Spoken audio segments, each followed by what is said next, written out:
ቃልም ሥጋ ሆነ። ቃል ጸጋ ይሁንላችሁ ተለወጠ እንዳንል አደረ። ፀሐይ አታድፍም፣ እውነት አሰረ። እውነት ፀሐይ አትቆሽሽም፣ እውነት አሰረ። እንደዚሁ እግዚአብሔር ሰው ቢሆን የሚያድፍ የሚቆሽሽ አይደለም ብለው ያስተምራሉ አባቶቻችን።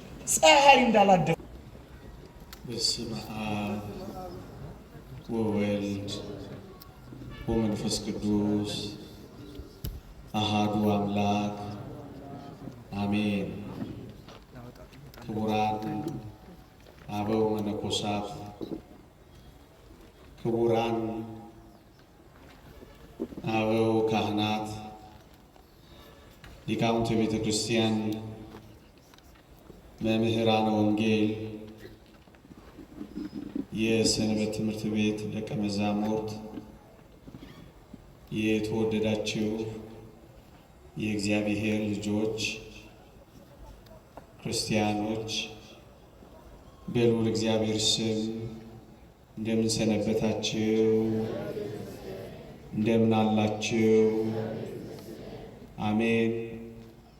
በምሕረቱ የጎበኘን እንደ በደላችን ያልከፈለን እንደ ኃጢአታችን ያልተቆጣጠረን ይቅር ያለን ምሕረቱን ያበዛልን በቤቱ የሰበሰበን ቃሉን እንድንሰማ ያበረታታን የአባቶቻችን አምላክ የእኛም አምላክ ልዑል እግዚአብሔር ዘላለማዊ ስሙ የተመሰገነ ይሁን። ለቀደምት አበው ለነቢያት፣ ለቅዱሳን ሐዋርያት፣ ለሐዋርያውያን አበው ለሊቃውንት የገለጸውን ጥበብና ምስጢር ለሁላችንም ይግለጽልን። ከዚህች ዕለት ከገናናው መልአክ ከቅዱስ ገብርኤል በረከት ረድኤት ለሁላችንም ያሳትፈን።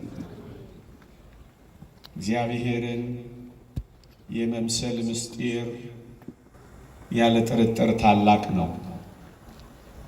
በሥጋ የተገለጠ በመንፈስ የጸደቀ ለመላእክት የታየ በአሕዛብ የተሰበከ በዓለም የታመነ በክብር ያረገ የሐዋርያው የቅዱስ ጳውሎስ መልእክት ወደ ጢሞቴዎስ አንደኛ ምዕራፍ 3 ቁጥር 16 የእግዚአብሔርነት ምስጢር ያለ ጥርጥር ታላቅ ነው፣ በሥጋ የተገለጠ። በዚህ ኃይለ ቃል በዚህች ምሽት ጥቂት መንፈሳዊ ቁም ነገሮችን ለማንሳት እሞክራለሁ። ትምህርት ነው። ትንሽ ታግሳችሁ እንድትሰሙኝ በልዑል እግዚአብሔር ስም እጠይቃለሁ። እግዚአብሔር ሰው ሆኗል ስንል ብዙዎች ግር ይላቸዋል። እንዴት አድርጎ ነው እግዚአብሔር ሰው የሚሆነው ብለው ያፌዙብናል። እውነት ነው። ይህ ታላቅ የሚደነቅ ምስጢር ነው። ቅዱስ ዮሐንስ አፈወርቅ በብዙ እንመረምራለን ለመተርጎም ግን ያቀተናል ያለው ታላቅ ምስጢር የእግዚአብሔር ሰው ሆኖ ዓለምን ማዳን። የተወደዳችሁ ክርስቲያኖች በዚህ በመገለጥ በዘመን አስተርእዮ ብዙ ነገሮችን እንደምንማር በቤተ ክርስቲያን ታውቃላችሁ። እኔ ግን በዚህች ምሽት እግዚአብሔር ሰው መሆኑን የሚያሳዩትን የእግዚአብሔርን ቃላት ጥቂት በጥቂት ለማሳየት እሞክራለሁ። ትንሽ ከበድ ሊል ቢችልም ምናልባት መግለጽ ቢያቀተኝም የበለጠ እንድታሰፉት የበለጠ በሰንበት ትምህርት ቤቶች እንድትማሩት በሰንበት ትምህርት ቤት የተልእኮ ትምህርት ማኑዋሎችን ተመልክታችሁ እውቀታችሁን እንድታሳድጉ ሃይማኖታችሁን እንድታደላድሉ ያመነውን በእውቀት ተደግፈን እንድንኖርበት አደራ ከማለት ጋር የሊቃውንት አምላክ እንዲያስተምረን እየተማጸንኩ ትምህርቴን ጀምራለሁ። አዎ ራሱ በቀጥታ ያዳነን የፈጠረን እግዚአብሔር ሲፈጥረን ራሱ በቀጥታ ነው የፈጠረን። ስለዚህ ሲያድነንም በተዘዋዋሪ መንገድ ሊያድነን አልወደደም። እግዚአብሔር ራሱ በቀጥታ ሊያድነን ነው የወደደው። ምዕመናን እንደምታውቁት የላይኛው ፍርድ ቤት የፈረደውን ፍርድ የስረኛው ፍርድ ቤት ሊያነሳው እንደማይችል የታወቀ ነው። የላይኛው ፍርድ ቤት ያልኳችሁ ማን ይመስላችኋል? እግዚአብሔር አይደለምን? እግዚአብሔር ሞትን ትሞታላችሁ ካለ እና ሞትን ከፈረደ ይህንን ሞት ቀልብሶ ለሰው ልጆች ሕይወት ሊሰጥ የሚገባው ራሱ የሕይወት ምንጭና ባለቤት እግዚአብሔር ነው። ለዚህ ነው የፈረደውን ፍርድ ትሞታላችሁ የሚለውን መሻርና ሕይወት መስጠት የሚችል እግዚአብሔር ስለሆነ ነው እግዚአብሔር ሰው ሆኗል የምንለው። አንዳንድ ሰዎች እግዚአብሔር ሰው እስከ መሆን ምን አደከመው? ዝም ብሎ የሰውን ልጅ ይቅርታ ማድረግ አይችልም ነበር? እስከ ሞት ድረስ ምን አተጋው? ሰው እስከ መሆንስ ለምን አዋረደው? ዝም ብሎ በይቅርታ ሊያልፍ ይቻለው የለም ብለው አንዳንድ ሰዎች ይጠይቃሉ። ኦርቶዶክሳውያን ሊቃውንት ይህንን በሚገባ ሐሳብ ያብራራሉ። እግዚአብሔር በቃሉ የታመነ ነው። ትሞታላችሁ ያለው ቃል ሊፈጸም ግድ ነው። ልብ በሉ፣ ቅጣቱ የሞቱ ፍርድ ሊፈጸም ግድ ነው። ዝም ብሎ እግዚአብሔር ይቅር ቢላቸው ፍርዱን ሳይፈርድባቸው ቃሉ የታመነ ሆኖ አይቀርም። ፍትሑ የተዛባ ይሆናል። እግዚአብሔርም በቃሉ ያልታመነ ይሆናል። ስለዚህ ዝም ብሎ እግዚአብሔር ይቅር አላላቸው። ይልቁንም በፍርዱና የውላችሁ ዝም ብሎ ደግሞ ይቅር ሳይል እግዚአብሔር በቅጣቱ በፍርዱ ዝም ብሎ ቢተዋቸው ኖሮ ደግሞ እግዚአብሔር ሰውን የፈጠረው ለከንቱና ለጥፋት ነው ተብሎ እግዚአብሔር ይታማ ነበር። ጨካኝ እንደሆነ ይቆጠር ነበር። ስለዚህም ፍርዱን ከይቅርታው ጋር ቅጣቱን ከምሕረቱ ጋር ያለ ተቃርኖ ማስተካከል ስላለበት ይህንን ይቅርታውን ከፍርዱ ጋር አመዛዝኖ የሰውን ልጅ ለማዳን የሄደበት መንገድ የእግዚአብሔር መለኮታዊ ጥበብ እሱም የክርስቶስ ሰው መሆን። እውነት እግዚአብሔር ሰው ሆኗል። እሱ ላይ ነው ጥቂት ማተኮር። ብዙዎቻችሁ ታውቁታላችሁ፣ ግን ቀስ ብለን እንነጋገር። የዮሐንስ ወንጌል ምዕራፍ 1 ቁጥር 1 ሲጀምር እንዲህ ይላል፣ በመጀመሪያው ቃል ነበር፣ ቃልም በእግዚአብሔር ዘንድ ነበር፣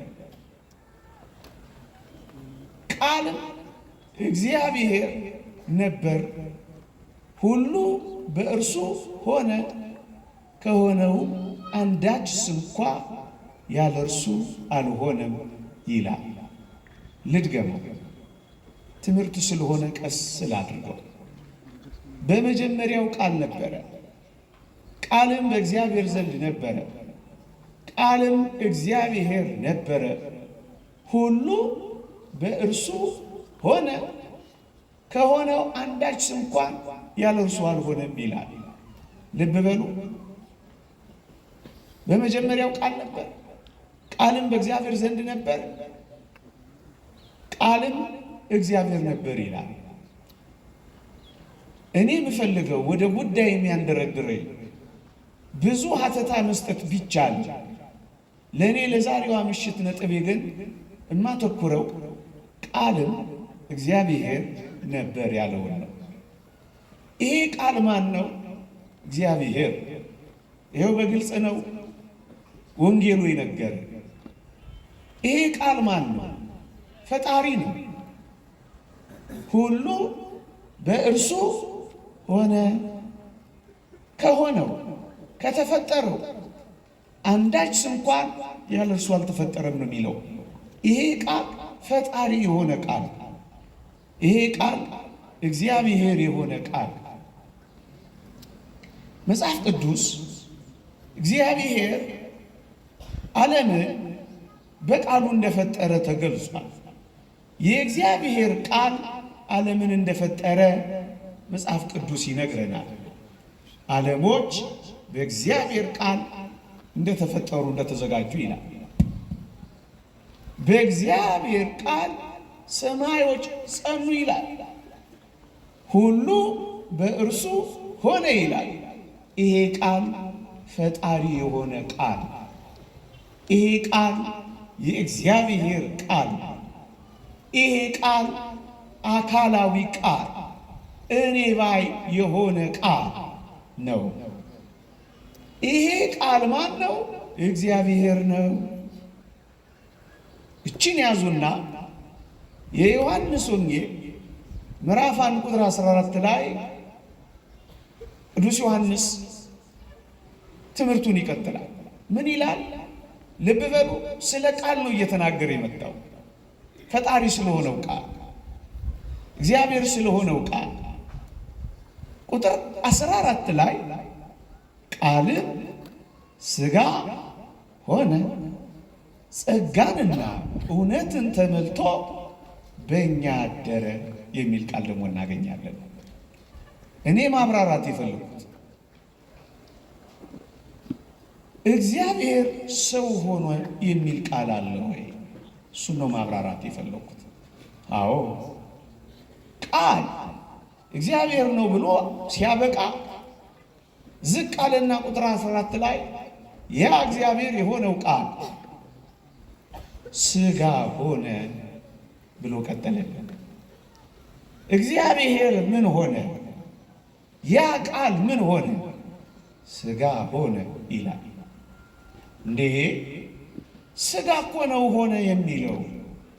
አንተ እያልክና እያወራ ያለኸው ደግሞ ሰው ሆነ ብዬ ለማብራራት ነው መሞክረው እያልከን ነው። ሥጋና ሰው አንድ ነው። ሁለተኛው ማብራራት የምፈልገው ነጥብ ይሄንን ነው። አዎ ቃል እግዚአብሔር ሥጋ ሆነ ማለት ሰው ሆነ ማለት ነው። እንዴት? በመጽሐፍ ቅዱስ ላይ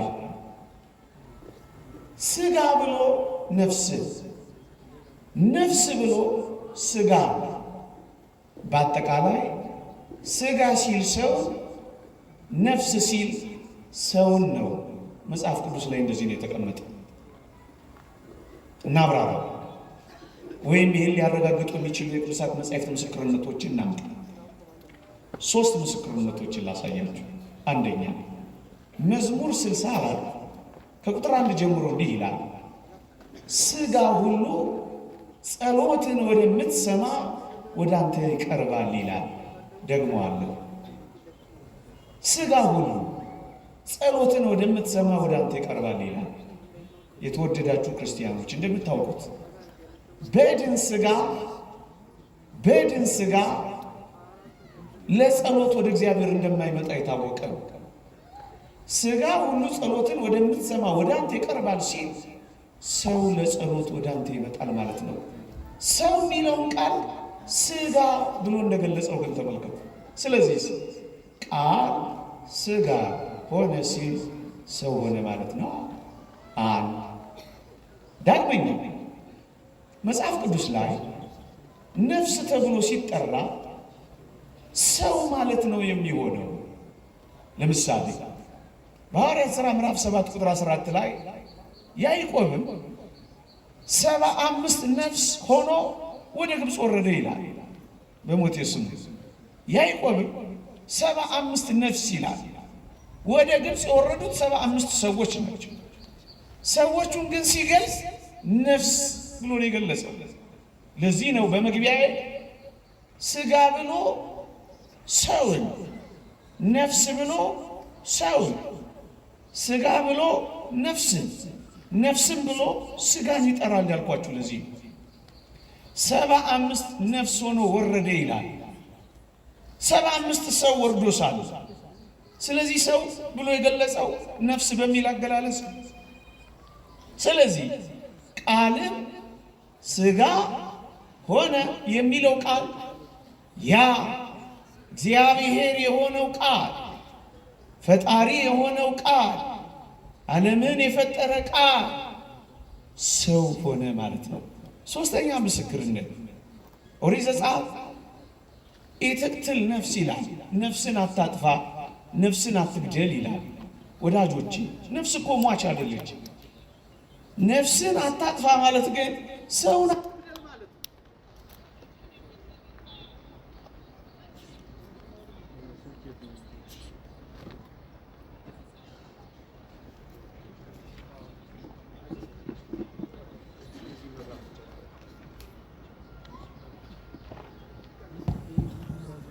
መብራቶቹ አንዱን ቀንሰው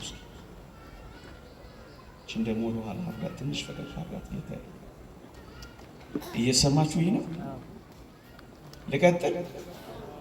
ልቀጥል?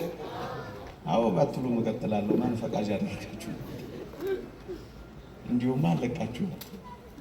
እቺ ያሁኗን መቆራረጥ ምክንያት አድርገው አንዳንዱ ሲወጡ ስላየው እየሰማችሁ ነው? እሺ ኢትቅትል ነፍስ፣ ነፍስን አትግደል ይላል። ነፍስ ሟች አይደለችም። ነፍስን አትግደል ማለት ግን ሰውን አትግደል ማለት ነው። ስለዚህ መጽሐፍ ቅዱስ ላይ ሰውን ሲጠቅስ ሥጋ፣ ሰውን ሲጠቅስ ነፍስ ነው የሚለው። ስለዚህ ቃልም ሥጋ ሆነ ሲል ሰው ሆነ ማለት ነው። የተወደዳችሁ ክርስቲያኖች በቤተ ክርስቲያን ታሪክ አንድ አቡናሪዎስ የሚባል መናፍቅ ተነስቶ ነበር። እቺን የዮሐንስ ወንጌል ምዕራፍ 1 ቁጥር 14 ምን የምትለዋን ቃልም ሥጋ ሆነ የምትለዋን ቃል ወሰደና እግዚአብሔር ሥጋ ብቻ ነው የሆነው፣ ነፍስን አልሆነም። ይልቁንም በነፍሱ ፈንታ ለቃል መለኮቱ ነፍስ ሆኖታል። ምክንያቱም ሥጋ ብቻ ነው የሚለው፣ ነፍስን ሆነ አይልም። ስለዚህ ክርስቶስ ነፍስን ጭምር የለውም የሚል ክህደት አምጥቶ ነበር። በረከቱ ትደርብንና ቅዱስ ቄርሎስ እንዲህ ብሎ መለሰለት። ሥጋ ብቻ ስላለ ማን ነው ቃል ሥጋ ሆነ ስላለ ሥጋ ብቻ ነው የምትለው ብሎ ጠየቀው። አዎ ቃል መለኮት እግዚአብሔር ሥጋ ብቻ ነው እኮ የሚለው። ሥጋ እኔ ከላይ ያብራራሁትን ሰው ነፍስ የሚለውን ትቶት ማለት ነው። እንዲህማ የምትል ከሆነ አለው ቅዱስ ቄርሎስ አንድ አስደናቂ ምሳሌ ያመጣለት። በኦሪት ዘፍጥረት ምዕራፍ 1 ስለ አዳምና ስለ ሔዋን አፈጣጠር ሲናገር እግዚአብሔርን ከአዳም ጎን አጥንት አወጣ ይላል። አዎ እስማማለሁ፣ አጥንት አውጥቷል አለው። ወደ አዳም አመጣት። አዳም ግን ይቺ አጥንት ከአጥንቴ ናት ብቻ ብሎ አላቆመም። እናስ አለው ሥጋዋም ከሥጋዬ ነው ያላት አለው። ልክ ነው አለው። ስለዚህ በአንተ አባባል እኮ ቢሆን አለው አጥንት ብቻ መሆን ነበረባት አለው። ሥጋ ብቻ ስላለ ማለት ነው። አቡናሪዎስ ደነገጠ። ቅዱስ ቄርሎስ ማብራራቱን ቀጠለ። ምን አለ? አጥንት ወሰደ ሲል አጥንት ብቻ ማለት አይደለም፣ ሥጋም ብሎ የጨመረው አዳም ለዚህ ነው። ሥጋ ብቻ አይደለም፣ ፀጉርም፣ ጅማትም፣ ቅልጥምም፣ ነፍስም ከዛውን የነሳው። ስለዚህ አጥንት ወሰደ ተብሎ አጥንት ብቻ እንደማይባል ቃል ሥጋ ሆነ ሲል ሥጋ ብቻ አይደለም ብሎ አስረድቶታል። እንደዚህማ ካልክ ቃል ሥጋ ብቻ ነው የሆነውማ ካልክ አጥንት ወሰደ ካለ ሴቶች ሁሉ ምንድናቸው ማለት ነው? ወንዶች ንገሩኝ።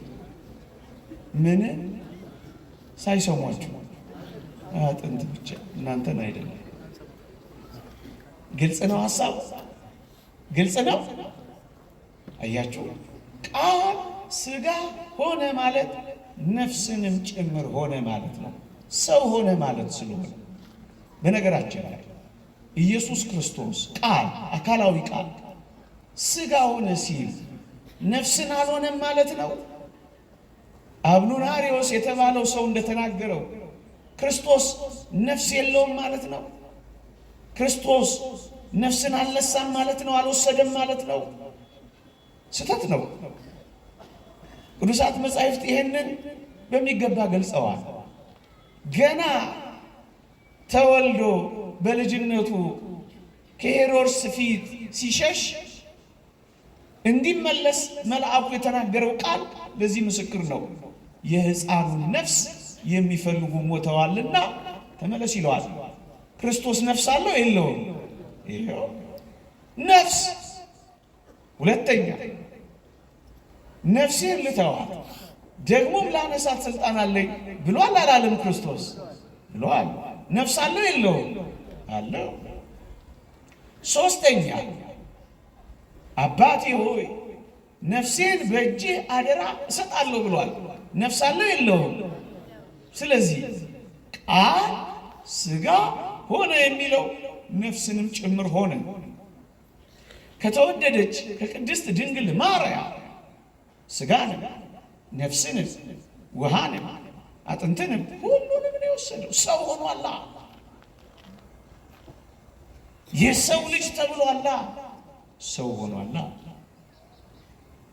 ቃል ሥጋ ሆነ። ቅዱስ ቄርሎስ ሁለተኛ አስደናቂ መልስ ግን ይመልሳል። ኢየሱስ ክርስቶስ ነፍስ ከሌለውማ በነፍሳችን እኛ አልዳንማ ብሎ መልሶለታል። ሥጋ ብቻ የሚባል ከሆነ ክርስቶስ ለነፍሳችን ካሳል ካሰማ ክርስቶስ የነፍሳችንን የሥጋችንን መድኃኒት ካሳ የሆነው ሥጋችንንም ነፍሳችንንም ወስዶ ሰው ስለሆነ ነው። አንዳንዶች መጽሐፍ ቅዱስ ላይ ስለ ክርስቶስ በተጻፉ ንባባት ፈራ፣ ደነገጠ፣ አዘነ፣ ተከዘ የሚል ሲያገኙ አንዳንድ ሰዎች እንዴት ነው እናንተ የሚፈራ አምላክ ያላችሁ? እንዴት ነው እናንተ የሚደነግጥ ፈጣሪ ያለን የምትሉት? እንዴት ነው እናንተ የሚተግስ ጌታ ይኖራችሁ? ተረተኞች ናችሁ ሊሉን ይፈልጋሉ። እኛ ግን እንዴት እንደምንረዳው ኦርቶዶክሳውያን ተመልከቱ። ኢየሱስ ክርስቶስ ፈራ፣ ደነገጠ፣ ታወከ፣ አዘነ የሚል ቃል ባነበብን ሁሉ ምን እንደሚገባን ታውቃላችሁ?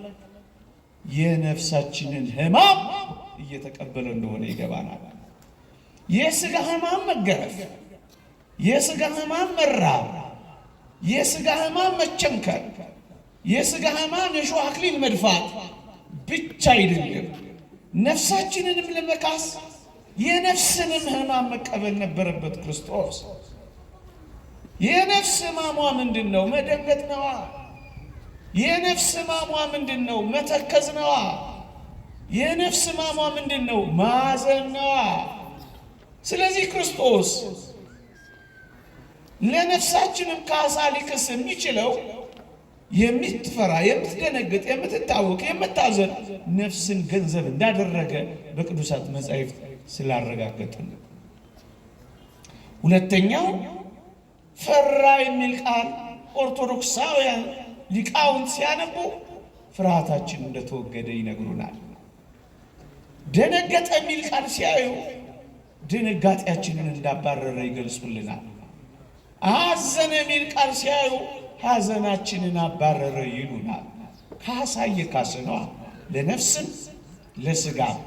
ለነፍስም ለሥጋም የሚክሰው ግን ነፍስንና ሥጋን አዋህዶ ሰው ሲሆን ነው። ለዚህ ነው በመጀመሪያ ቃል ነበረ፣ ቃልም በእግዚአብሔር ዘንድ ነበረ፣ ቃልም እግዚአብሔር ነበረ ካለ በኋላ ቃልም ሥጋ ሆነ፣ ሰው ሆነ።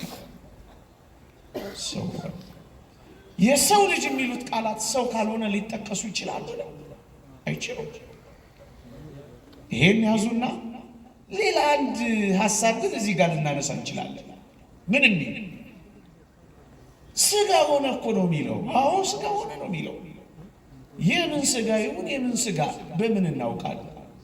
የሰው ሥጋ ይሁን የእንስሳ ሥጋ ይሁን የጅግራ ሥጋ ይሁን ምን የተገለጸ ነገር አለና ነው ሰው ሆኗል ብለህ የምትዘበዝበን የሚሉ ጠያቂዎች ደግሞ ካሉ አንድ የእግዚአብሔርን ቃል ነቅሰን እናወጣለን። እዛ ውስጥ ምን የሚል ቃል ሥጋ ሆነ ካለ በኋላ ጸጋንና እውነትን ተመልቶ በእኛ አደረ የሚል ቃል ታገኝ።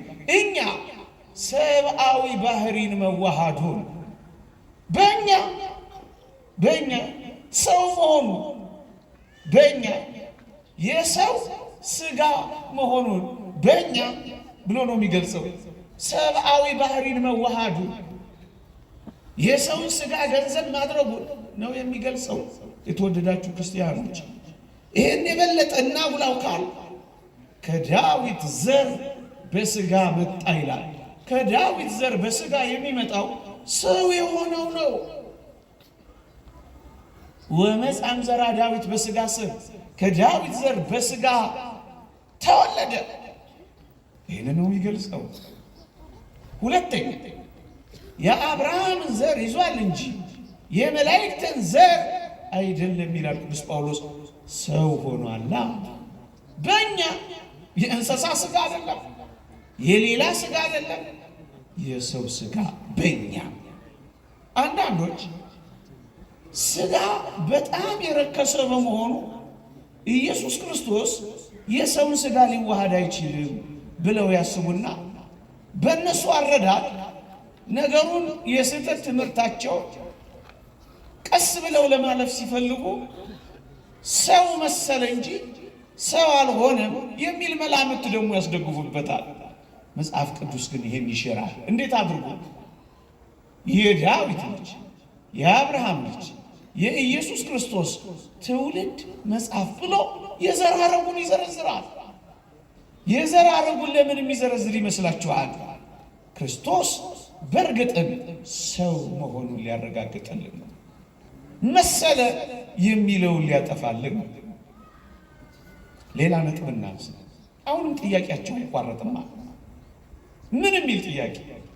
ባነበብክልን ኃይለ ቃል ላይ ቃልን ሥጋ ሆነ ነው የሚለው። ሆነ የሚለው ቃል ታዲያ ተለወጠ፣ ተቀየረ ማለት አይደለምን? ቃል እኮ መለኮት እኮ እግዚአብሔር እኮ መለኮትነቱ ቃልነቱ እግዚአብሔርነቱን አጥቶ ሆነ እኮ ነው የሚለው። ይሄ ተቀይሯል ማለት አይደለምን ሊሉን ይችላሉ። አይደለም። ምናልባት መጽሐፍ ቅዱስ ላይ አንዳንድ ቃላት ስናነብ ሁሉም በዛ መንገድ የሚተረጎም አይደለም። ውሃው ደም ሆነ ተብሎ በኦሪት ዘጸአት እንዳየነው ውሃው ወደ ደምነት እንደተቀየረ ቃልም ሙሉ ለሙሉ ቃልነቱ መለኮትም ሙሉ ለሙሉ መለኮትነቱን አጥቶ ወደ ሰውነት የተቀየረ ግን አይደለም። ይሄን ልታረጋግጥልን ትችላለህ? አዎ ሊቃውንት አረጋግጠዋል። አንደኛ እግዚአብሔር ባህሪውን እንደማይለውጥ ነግሮናል። ምን ብሎ? እኔ እግዚአብሔር አልለወጥም ብሎ ነው። ትንቢተ ሚልክያስ ምዕራፍ 2 ቁጥር 10 እግዚአብሔር አይለወጥም። እሺ እንደጠየቁት ሆነ የሚለው እግዚአብሔር እግዚአብሔርነቱ መለኮት መለኮትነቱን ቃል ቃልነቱን አጥቶ ወደ ሰውነት ሙሉ በሙሉ ተቀይሮ ከሆነ ሊቃውንት እንዲህ ይላሉ። ክርስቶስ ሰው ከሆነ በኋላ እኔና አብ አንድ ነን ሊል ይችላል? አይችልም። እኔና አብ አንድ ነን ያለው ለምንድን ነው? መለኮቱ ቃልነቱ ከስጋ ጋር ወይም ወደ ሰውነት ወይም ወደ ፍጹም ስላልተቀየረ እንዴት እኔና አብ አንድ ነን ሊል ይችላል? ፍጡር ብቻ ስጋ ብቻ ወደ ሰውነት ብቻ ከተቀየረ እኔና አብ አንድ ነን ሊል አይችልም። ይሄ ማለት ምን ማለት መሰላችሁ?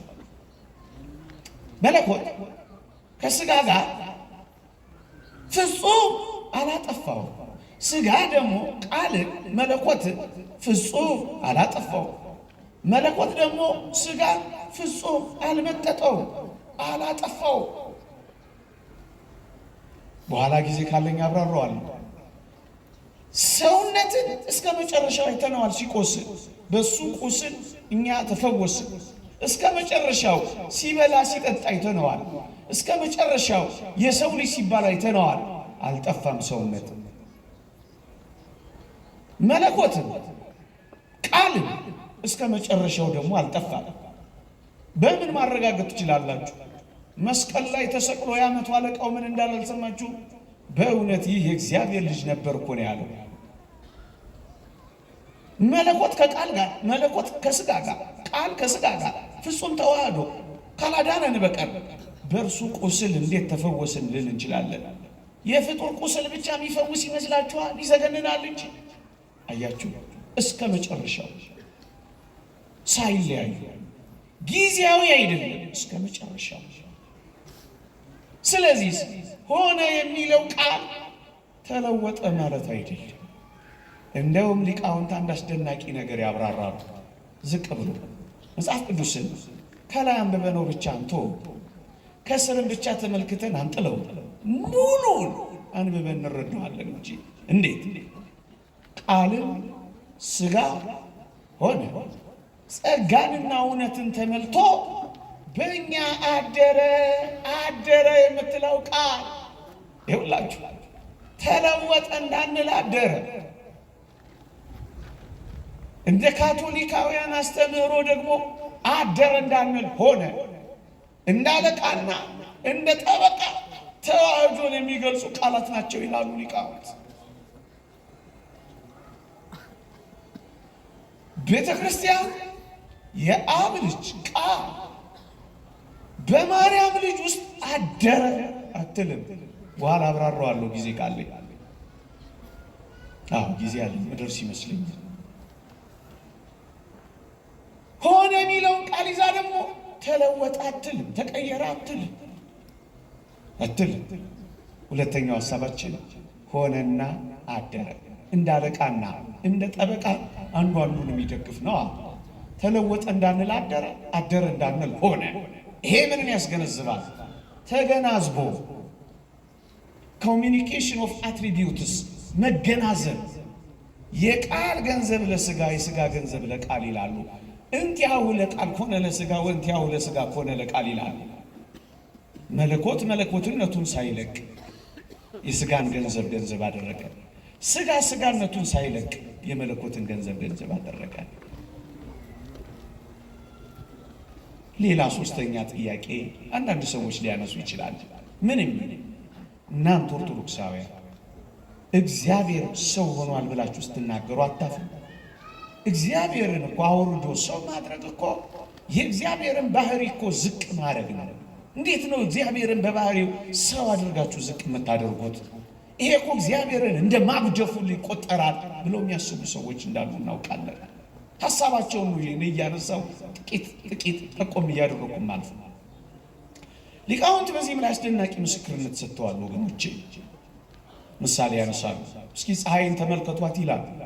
ፀሐይ በአንድ ቦታ ቆማ ሳትናወጥ ሳትለወጥ ቦታዋንም ሳትልቅ በጨረሯ ወደ ምድር ትመጣለች። ደህናውን ቦታ ወይም የተበላሸውን ቦታ፣ ንጹሑን ቦታ ወይም ቆሻሻውን ቦታ ፀሐይ በጨረሯ ታበራለች ወይም ታርፍበታለች። እና ሊቃውንት ይጠይቃሉ፣ ፀሐይ ልክ እንደዚህ ሆና ቆሻሻው ላይ ስላረፈች ወይንም ደግሞ ደህና ቦታው ላይ ስላረፈች ፀሐይን ምን ያደርጋታል እንዴ ይላሉ። ፀሐይ አታድፍም፣ እውነት አሰብ እውነት። ፀሐይ አትቆሽሽም፣ እውነት አሰብ እውነት። ልክ እንደዚሁ እግዚአብሔር ሰው ቢሆን የሚያድፍ የሚቆሽሽ አይደለም ብለው ያስተምራሉ አባቶቻችን። ፀሐይ እንዳላደፈችው ሁሉ ፀሐይ ቆሻሻው ላይ ብታርፍ እንዳልቆሸሸችው ሁሉ አካላዊ ቃልም ሰው ሲሆን እንደዚህ አይደለም የሚሆነው ብለው ያስተምራሉ። ነገሩን በደንብ ለመግለጽ እግዚአብሔር ቃል ሰው ሲሆን ንጹሕ ሰውነትን ነው የተዋሃደው። ንጹሕ ሰውነት መጽሐፍ ቅዱስን የአባቶቻችንም ትምህርት ይህንን በደንብ አድርጎ ይገልጻል። ንጹሕ ሰውነትን የተዋሃደው ንጽሕናሽን ባወቀ ጊዜ ስሙ ገብርኤል የተባለ መልአኩን ላከው የሚለው እኮ ለዚህ ነው። ንጽሕናዋን ባወቀ ጊዜ ንጹሕ ሰውነትን የተዋሃደው እግዚአብሔር ዓለምን ለማዳን ያንን ያደረገው። ስሩ ቅዱስ ከሆነ ቅርንጫፎቹ ቅዱሳን ናቸው። በኩራቱ ቅዱስ ከሆነ ቡሃው ደግሞ ቅዱስ ነው ይላል ቅዱስ ጳውሎስ ሮሜ መልእክት ምዕራፍ 11 ላይ። ቅዱስ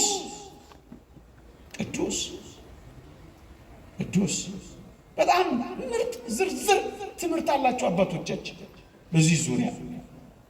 ሁለተኛ ምሳሌው ቀለል ያለ እቤታችሁ ያለው መብራት ቆሻሻ ላይ ቢያርፍ መብራቱ አይቆሽሽም ይችል እውነት አሰብ እንደሱ ነው። ይሁላችሁ በሰው ሥጋ ስለተገለጠ እግዚአብሔር በባህሪው ዝቅ አለ እንዳንል የሚያደርገን ለምን መሰላችሁ? እግዚአብሔር ለመላእክት በወደደው መጠን በዙፋኑ ሆኖ ተገልጧል። እግዚአብሔር በዙፋኑ ለመላእክት ሲገለጽ ከባህሪው ዝቅ ብሎ ነበረን? አልነበረም። ታዲያ ከዙፋን ሰው አይከብርም? ከምንም ነገር በላይ ሰው አይገንም? እንደውም ሰው በመሆኑ የእግዚአብሔር ምስጋና ጨመረ።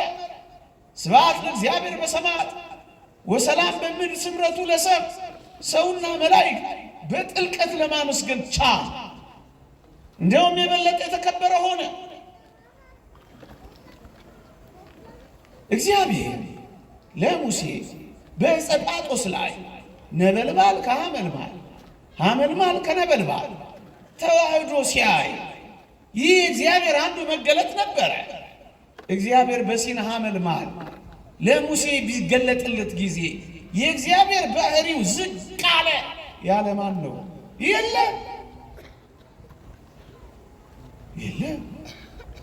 ልክ እንደዚሁ እግዚአብሔር ሰው ሆነ ስንል ባህሪውን ዝቅ ማድረግ አይደለም፣ ማጉደፍም ማቆሸሽም አይደለም። አንዳንድ ሰዎች ሌላም ጥያቄ ይጠይቃሉ። ምን የሚል ጥያቄ? ጥሩ እሺ፣ እግዚአብሔር ሰው ሆነ ስትሉ አታፍሩ? የሰው ሥጋ ሲዋሃድ እኮ ወሰናችሁት እኮ ማለት ነው። ምልኡ የሆነው በዓለም የሞላው ስፉ የሆነው ሰፊ የሆነው አካል እግዚአብሔር በጠባብ ደረት ተወሰነ፣ በአጭር ቁመት ተገለጠ እያላችሁ የምትለፈልፉብን ወሰናችሁት ማለት አይደለ ሊሉን የሚከጅሉ ደግሞ አሉ። አሁንም የማይታክታቸው ብርቅዬ ኦርቶዶክሳውያን ሊቃውንት አፍ ማዘጋት ይችላል። ምን ይላሉ? አንደኛ የእግዚአብሔር ባህሪ አይለወጥም ተብሏል። አዎ፣ ስለዚህ የማይወሰነው የእግዚአብሔር ባህሪም ሊለወጥ አይችልም። ሁለተኛ ፀሐይ ሶስት ነገር አላት። ክበብ አላት፣ ብርሃን አላት፣ ሙቀት አላት። ብርሃኑ ክበቡ አይወስነው። የፀሐይ ብርሃን በክበቡ ተወስኖ የሚቀር አይደለም። ይውላችሁ ሰው ሲሆን ክርስቶስ እግዚአብሔር ቃል ስጋን ሲዋሃድ በዚያ በስጋ ሰውነት ተወስኖ የሚኖር አይደለም። ብርሃኑን ክበቡ ብርሃኑን ወስኖት እንደማያስቀርብ የቀረበ ምሳሌ ማምጣት እንችላለን። ምን? ከእኛ ጋር ተዋህዳ ያለች ነፍሳችን ሕያዊት እና አዋቂ ናት። የተወደዳችሁ ክርስቲያኖች ስጋ የነፍስን አዋቂነት ገንዘብ ያደርጋል። በነፍስ ነው አዋቂ የሚባለው። አሁን እኛ ሕያዋን ሆነን የምንንቀሳቀሰው የነፍስን ገንዘብ አድርገን ነው ወገኖች። ክርስቶስ ስጋ የቃልን የመለኮትን ገዢነት ገንዘብ የሚያደርገው ስጋ የነፍስን እውቀት ገንዘብ እንደሚያደርገው እና ነፍስ ከስጋ ጋር ተዋህዳ ብትሆንም በስጋ ግን ተወስና አትኖርም። ምሳሌ ይሰጣሉ ኦርቶዶክሳውያን ሊቃውንት።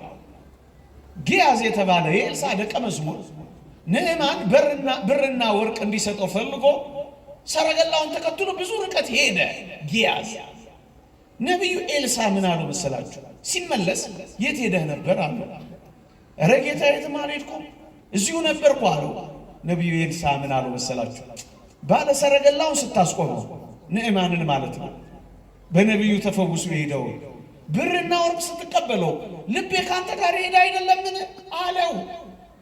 አያችሁ፣ የኤልሳ ስጋ የኤልሳ ነፍስ እውቀት ሊገድባት አልቻለም። ብዙ ርቀት ሄዳ ታየዋለች፣ ብዙ ርቀት ሄዳ ትሰማዋለች፣ ብዙ ርቀት ሄዳ ታውቃለች። ተወስና አትኖርም። በጣም የቀረበ ጓዳችን ያለ ምሳሌ ደግሞ ቢሰጣችሁ የበለጠ ይሆናል። ለምሳሌ እንጨት እሳት ውስጥ ትከታላችሁ። ለምሳሌ አሁን እያነደዳችሁ ያለው ጧፍ ተመልከቱ።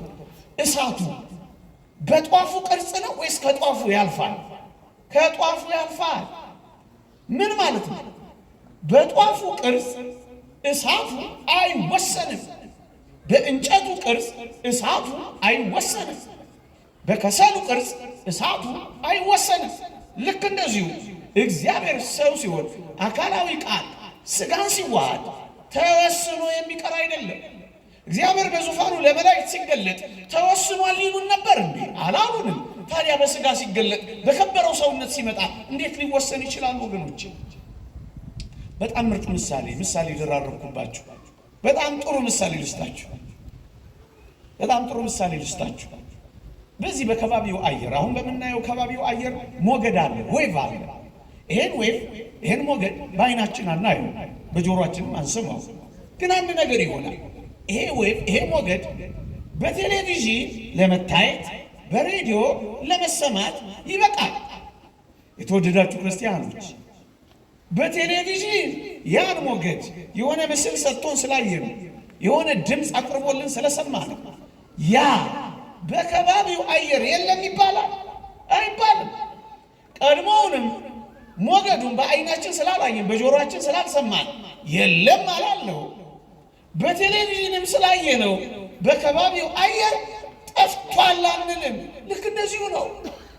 አካላዊ ቃል ሰው ሲሆን መለኮት ከስጋ ጋር ሲዋሃድ በላይ በሰማይ የለም፣ ስፋቱ ጠፍቷል፣ ምልኡነቱ ጎርሏል አንልም። ሌላ አንድ ጥሩ ሁላችንም ልናውቀው ልናስተውለው የሚገባን በዚህ በዘመነ መገለጥ በዘመነ አስተርእዮ በመገለጥ ዘመን ኦርቶዶክሳውያን በጣም ልናውቀው የሚገባ አንዳንድ ሰዎች የሚያነሷቸው ጥያቄዎች አሉ። ምንድን ነው እሱ? ስሙ።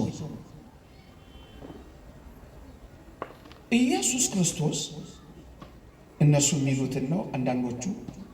ኢየሱስ ክርስቶስ ከድንግል ማርያም ሲወለድ ሰው ብቻ ነበረ። አምላክነት የሌለው ፍጡር ብቻ ነበረ። ከረመና ቆየና በዮርዳኖስ ሲጠመቅ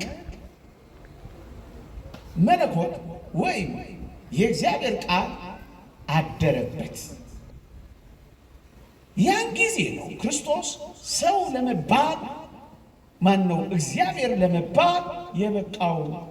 መለኮት የተዋሃደው ያኔ ነው ያደረበት። ያኔ ነው አምላክ የተባለው እንጂ ከጽንስ ጀምሮ አልነበረም።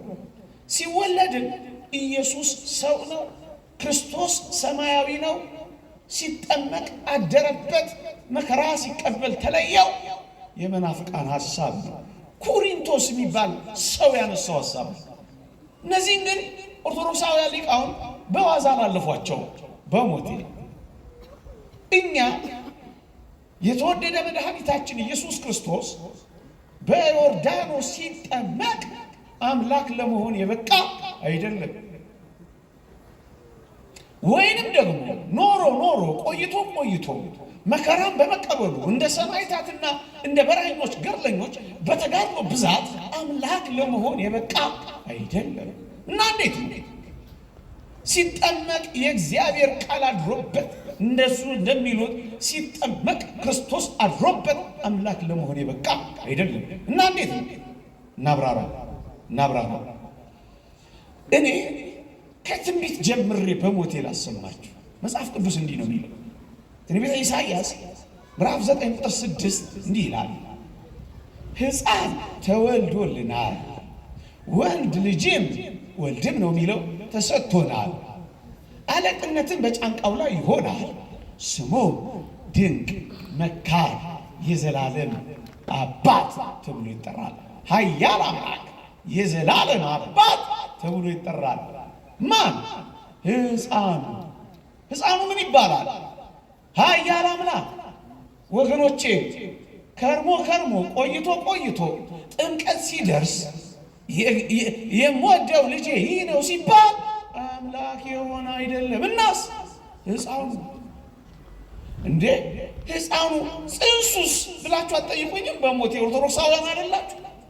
ጽንሱም እንጂ ሲበሰርም እንጂ በጽንስ ደረጃ ይሁንልኝ ስትል የተወደደች ቅድስት ድንግል ማርያም የሰጠችውን ይሁንታ ምክንያት አድርጎ የተጸነሰው የአካላዊ ቃል ሥጋ ሆነ የተባለ። ይሄንን በጽንስ ደረጃ ልታረጋግጥልን ትችላለህ? ግጥም አድርጌ ላጽድቆተ ነገር ዘመድሽም ኤልሳቤጥ በስተርጅና ጸንሳለች የሚለው የቅዱስ ገብርኤልን ምስክርነት ከሰማች በኋላ የተወደደች ቅድስት ድንግል ማርያም እግሮቿ የገሰገሱት ወደ ዘካርያስ ወደ ካህኑ ቤት ነው። እኒያዚያ ምን ሰማች?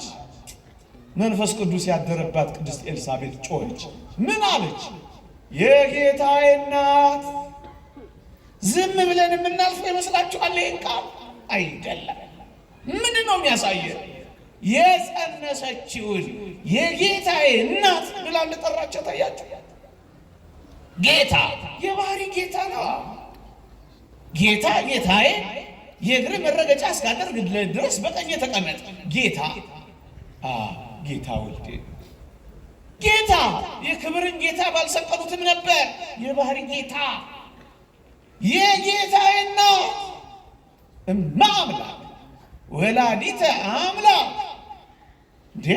ሰውን ብቻ የወለደች አይደለም የአምላክ እናት ብለን መመስከር የጀመርነው እኮ አምነን ተምረን። የተወደደች ቅድስት ድንግል ማርያም እመ አምላክ የአምላክ እናት አይደለችም እንጂ ሃይማኖት አይደለም።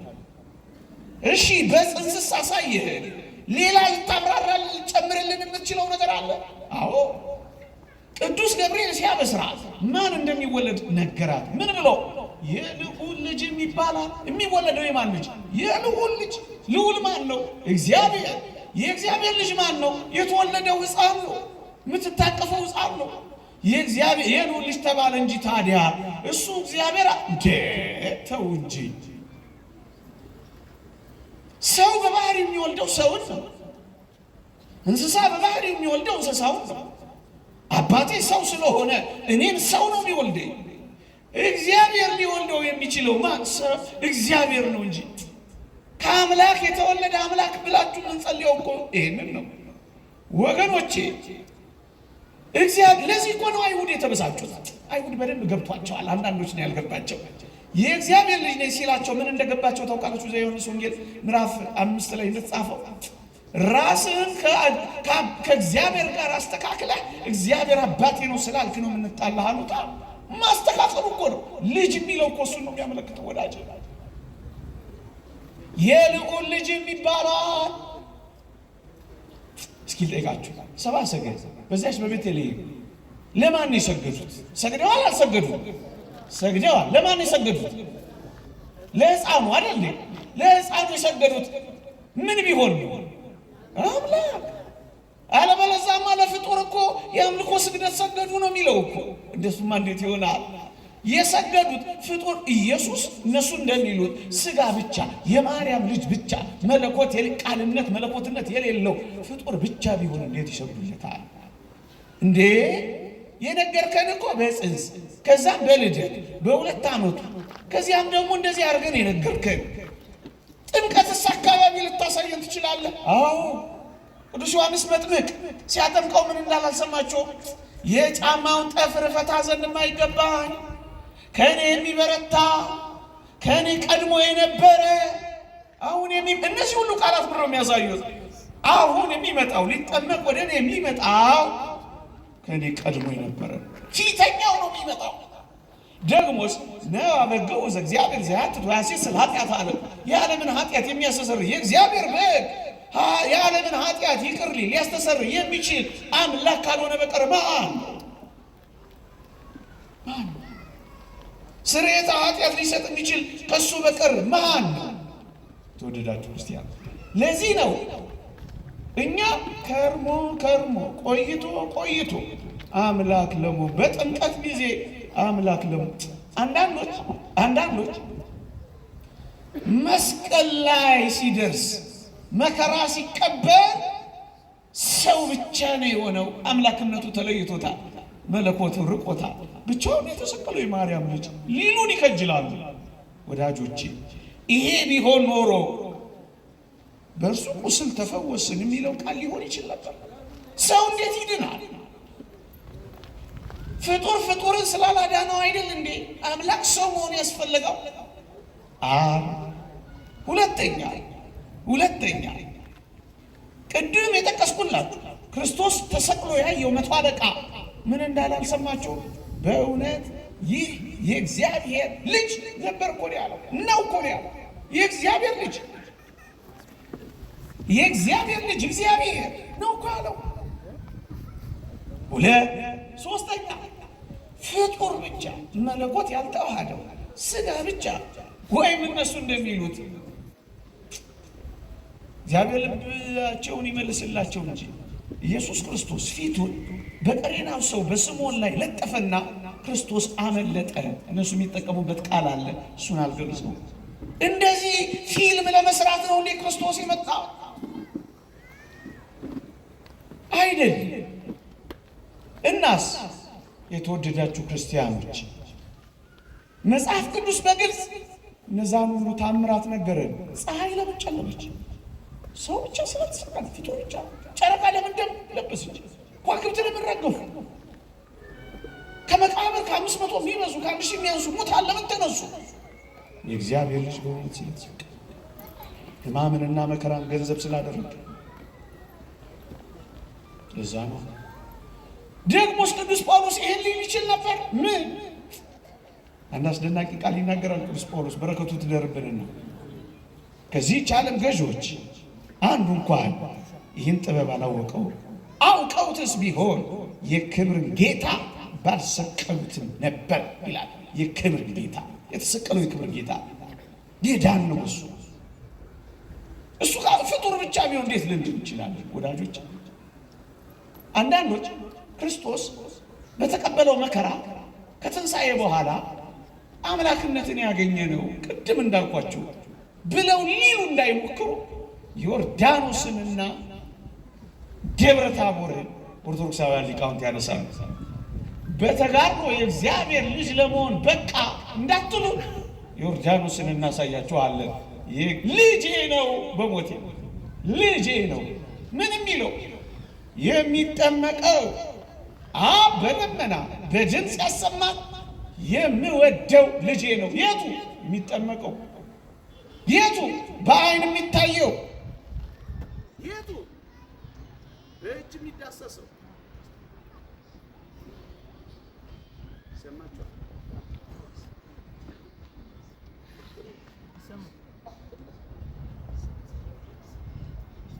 በቃ እያለኝ ነው መሰለኝ። እኔም ፈልግ ሊገባኝ ይገባላል። 53 ደቂቃ ካስተማርኩ በኋላ ሊገባኝ አይገባ? ይገባል። በሉ አይዞህ። የእግዚአብሔር ቸርነት ገብቷችኋል? ግን የእግዚአብሔር ቸርነት፣ የእመቤታችን አማላጅነት፣ የቅዱሳን በረከት ረድኤት አይለየን። የእግዚአብሔርነት ምስጢር ያለ ጥርጥር ታላቅ ነው። በሥጋ የተገለጠ በመንፈስ የጸደቀ ለመላእክት የታየ በአሕዛብ የተሰበከ በዓለም የታመነ በቅርብ ያረገ ይቆያል።